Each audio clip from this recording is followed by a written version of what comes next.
Listen up. It's not just me here on Afternoons, it is my two extraordinary producers and a couple of other ones who job share throughout the week as well, who put the Loose Goose Express together, the Chaos Train together. They are Ebony and Olivia today. And between the two of them, they know 5 kids from 5 different families who've been diagnosed with walking pneumonia lately. This is after a prolonged illness, coughing through the night for 5 weeks for one family.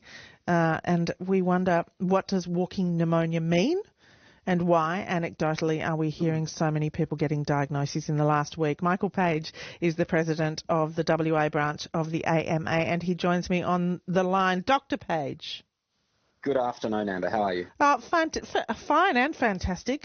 Not like these people with walking pneumonia. What is it?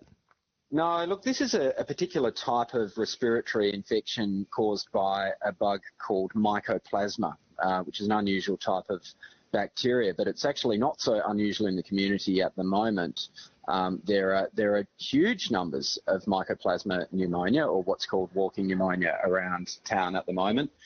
It's mostly younger people that are affected by it, so mostly children and young adults that get this infection. But older people can as well, and people who are who are vulnerable with other comorbid illnesses or who are a bit older can get quite sick with it. But as you described in the intro there, children can have coughing that goes on for weeks and weeks. And so it can be really quite a miserable illness, even though it's quite mild in most people. Am I correct in assuming that it's here every year and it's just the first time we're hearing of it because we know some people who've got it? It is around all the time, but the reason you're hearing about it at the moment is because there is just so much of it around. So if we look at, so I'm a pathologist, I work in a pathology laboratory, and if you look at the rates of positive respiratory swabs for mycoplasma at the moment, of those that are tested for mycoplasma, something like 10 to 20%, depending on the setting, whether it's hospital, whether it's out in the GP space, something like 10 to 20% of swabs are coming back positive for mycoplasma, which is higher in the community than any other respiratory infection. So there's more people testing positive for mycoplasma than there are people testing positive for influenza or COVID. So it's really rife out there.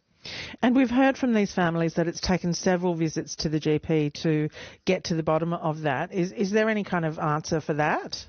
Look, the message here is to test, so any GP can request respiratory virus PCR, but they can also request testing for mycoplasma, which is the bug we're talking about, as well as pertussis. Now, pertussis is whooping cough. There's also a bit of that around at the moment, and that's a really dangerous infection in young babies. So really, our advice would be for GPs to test respiratory infections, including the viruses, as well as whooping cough and mycoplasma, because you want to know if that's what's affecting the child. So even mycoplasma pneumonia, so-called walking pneumonia that we're talking about, it's often self-limiting. So it doesn't always need antibiotics, but antibiotics will shorten the duration of it. And if a school-aged child is lying awake coughing for weeks on end, I think everyone would prefer for that to be treated rather than just hoping that it'll get better on its own. And just briefly, beyond that cough, are there other symptoms?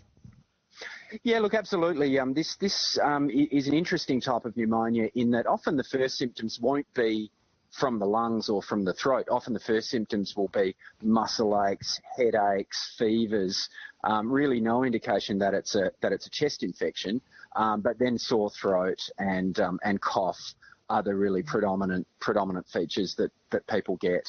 So see your GP and ask for a test. Absolutely. Dr. Michael Page is the AWA president. Thank